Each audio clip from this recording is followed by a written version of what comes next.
Астананың 25 жылдығына орай елорда тұрғындары мен қонақтары үшін бірегей және теңдесі жоқ дрон шоу ұйымдастырылды, деп хабарлайды Қазақпарат елорда әкімдігінің ресми сайтына сілтеме жасап.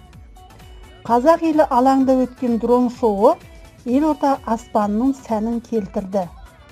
Дрондар түнгі аспанда Астананың көрнекті нысандары мен әсем ғимараттарын көрсетті.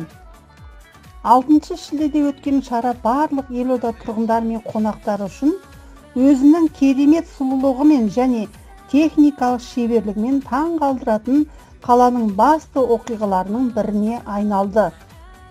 Дрон жарық шоуы тек тамаша көрініс қана емес, Астананың дамуы мен жетістігінің символына айналды.